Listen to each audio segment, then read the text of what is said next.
Luis Miguel Echeverri, dígame, usted, lo saludo por supuesto, pero le pregunto, ¿usted se esperaba que se viniera este huracán que vino sobre la sociedad rural? No, no, para nada. Buenas noches, doctor Pablo, buenas noches.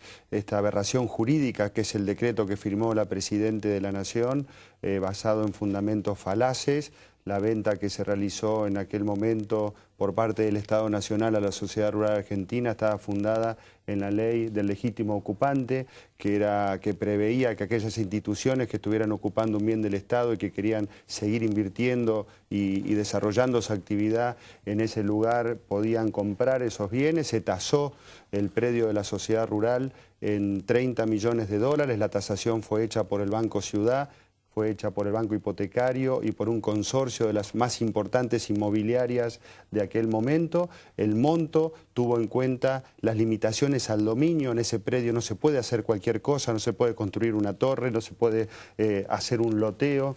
Comparamos siempre el predio de la sociedad rural con una plaza. ¿Cuánto vale la Plaza de Mayo enfrente a la Casa Rosada o cuánto vale la Plaza Vicente López? No, uno puede decir, bueno, la Plaza Vicente López, en el lugar donde está, el metro cuadrado vale tantos miles de dólares, va a valer seguramente 1.000 o 2.000 millones de dólares, como un representante de la Presidenta dijo la otra noche. Pero si después de haber comprado una plaza, uno le dice, tiene que seguir siendo una plaza, seguramente el precio de ese bien, de ese lote, será relativamente, sensiblemente más bajo. Ahora, la sensación que me dio a mí, pues usted me explicará, porque sí, que expropiaban, que confiscaban, que no confiscaban. Es una confiscación, sí. ¿No?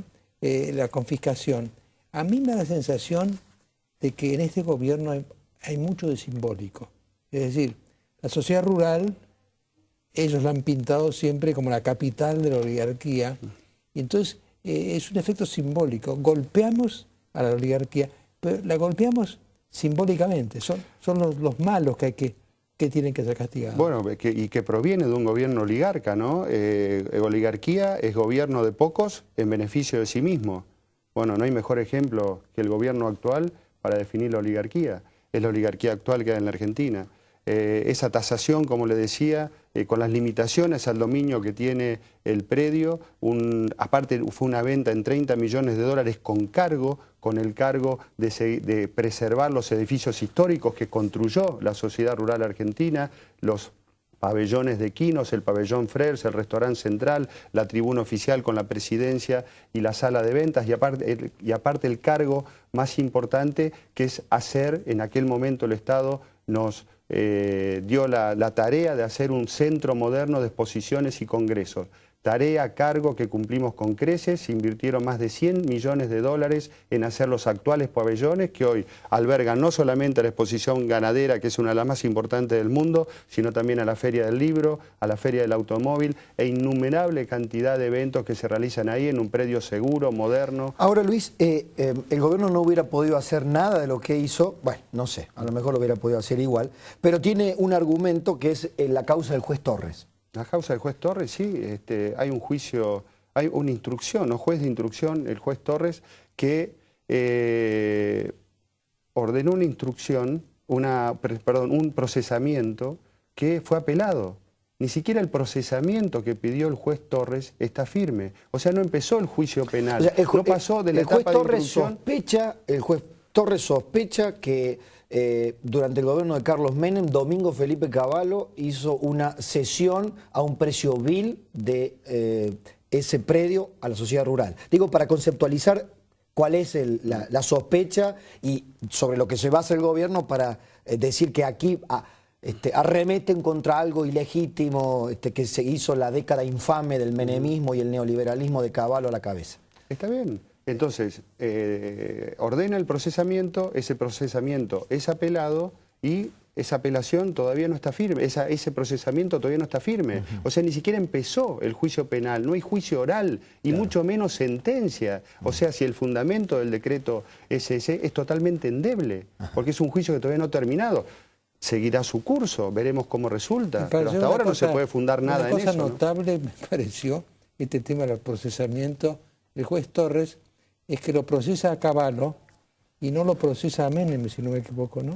Claro, entonces o estaba procesado, después se absolvió. El presidente hizo un decreto que firmó su ministro de Economía y lo procesa al ministro de Economía, pero no al presidente. Porque, esto lo agrego yo, porque hoy Menem objetivamente es un aliado del kirchnerismo. Por eso está basado en mentiras, por eso la endeblez de los argumentos del gobierno, por eso vamos a ir a la justicia, que es el lugar natural donde se deben dirimir este tipo de cuestiones, y por eso a todas luces esto es una venganza del gobierno contra el campo a partir de la 125. Claro. Ni más ni menos, es un revanchismo. Además, pretenden hacer, una confiscación. Una confiscación, figura que tristemente célebre, anterior a la Constitución de 1853, cuando el tirano o el dictador de turno o el autoritario de turno, para vengarse de sus adversarios o de la gente que no le iba a chupar las medias, que no le iba a aplaudir, que no se iba a poner de rodillas frente al dictador de turno, le confiscaba los bienes. Tan grave era que está previsto en la Constitución Nacional que aquellos que lleven adelante confiscaciones, la pena será similar a los infames traidores a la patria. Entonces vamos a dirimir esto en la justicia, que es el lugar natural, esta confiscación que quiera llevar adelante el gobierno por castigo, por represalia al campo. Y si cree el gobierno que por estos ataques el campo se va a callar, bueno, no nos conoce, ¿no? Vamos a seguir adelante. Una concepción antigua de lo que es el campo, ¿no? El campo, para esta visión, de los años 40, no sé qué, es un grupo oligárquico, se reúne en la calle Florida, y el campo que se levantó contra el gobierno y le ganó al gobierno son miles de chacareros con 100 hectáreas cada uno, porque si uno tiene 5.000 hectáreas, puede hacerse distraído. Si uno tiene 100, como le estaban sacando, se levanta y se levantaron. Así que no fueron los que ellos dicen que fueron los que chocaron con el gobierno, ¿no? Este gobierno atrasa, son oportunistas, porque si uno dijera, bueno, la ideología, ustedes estaban hablando recién de ideología, las ideologías son herramientas para solucionar cuestiones de una visión o de otra, pero esto es un gobierno oportunista, que donde ve una posibilidad de dar un golpe o de sacar el fruto del trabajo de alguien, no tiene escrúpulo en hacerlo. Y después hay la idea un poco que también se nota en el decreto, de creer que la sociedad rural es el predio de Palermo. Y la sociedad rural, yo tengo entendido, que son cientos de sociedades rurales todo lo largo del país. La sociedad rural son miles de socios en toda la Argentina, claro. Miles de socios productores de un sector moderno, joven, que invierte, que investiga, que arriesga. El campo de 2011 a 2012 invirtió en la Argentina y gastó 237.000 millones de pesos. Y el gobierno se da el lujo de hace casi un año, ahora va a ser en enero, que nadie recibe a los representantes del campo, menos el ministro de Agricultura y Ganadería, para tratar los problemas que tenemos. Yo quiero pedirle que nos trace un mapa. ¿Cómo sigue esta historia? Digamos, ¿qué va a pasar en el predio de Palermo? Vamos a la justicia, donde confiamos que nuestros argumentos van a tener peso y van a ser escuchados y se va a poder frenar esta medida. ¿El gobierno no va a tomar posesión? Esta aberración. Esperemos que no. ¿Qué van a hacer? ¿Van a pedir una cautelar? Sí, no sé técnicamente, una cautelar seguramente, para tratar de evitar esta medida. Y bueno, discutiremos la cuestión de fondo en el ámbito donde va a ser, que es la justicia. Claro, pero que yo creo que es toda una gran confusión, en el sentido de que lo que busca el gobierno, yo no sé si es confiscar el predio, sino lograr el impacto simbólico de que está luchando contra la oligarquía, que es una lucha un poco pasada de moda. Vale la pena allí, María, ¿no? Darle la posibilidad que Echeverría explique esto, de que el predio de la sociedad rural hoy funciona en sociedad con empresas que explotan. Ahora cambió de dueños, hasta hace poco el socio de la sociedad rural era Francisco de Narváez, ahora hay otra empresa.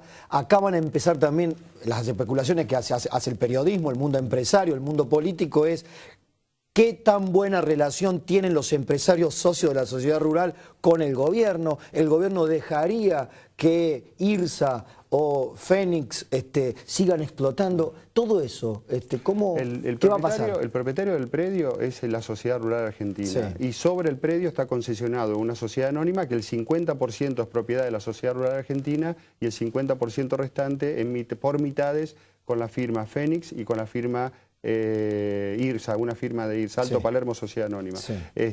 Esto, bueno, lo dirimirá la justicia, cómo sigue esta cuestión. Nosotros estamos discutiendo el tema de la anulación de la venta por decreto por parte del Gobierno Nacional, y eso es lo que vamos a dirimir en la justicia.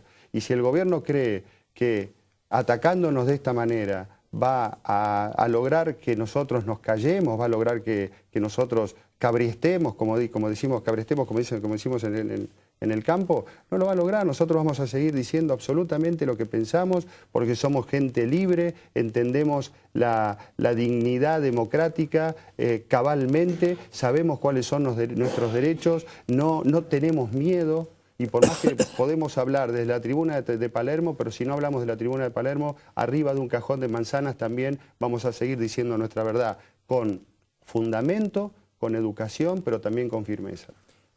Bueno, vamos a concluir la conversación y vamos a hacer una innovación.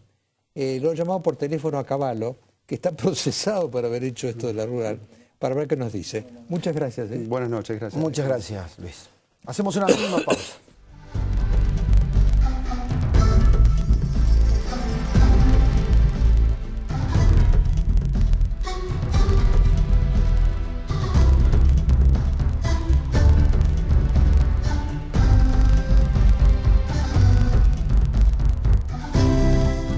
No, lo que decíamos, lo tenemos al otro lado.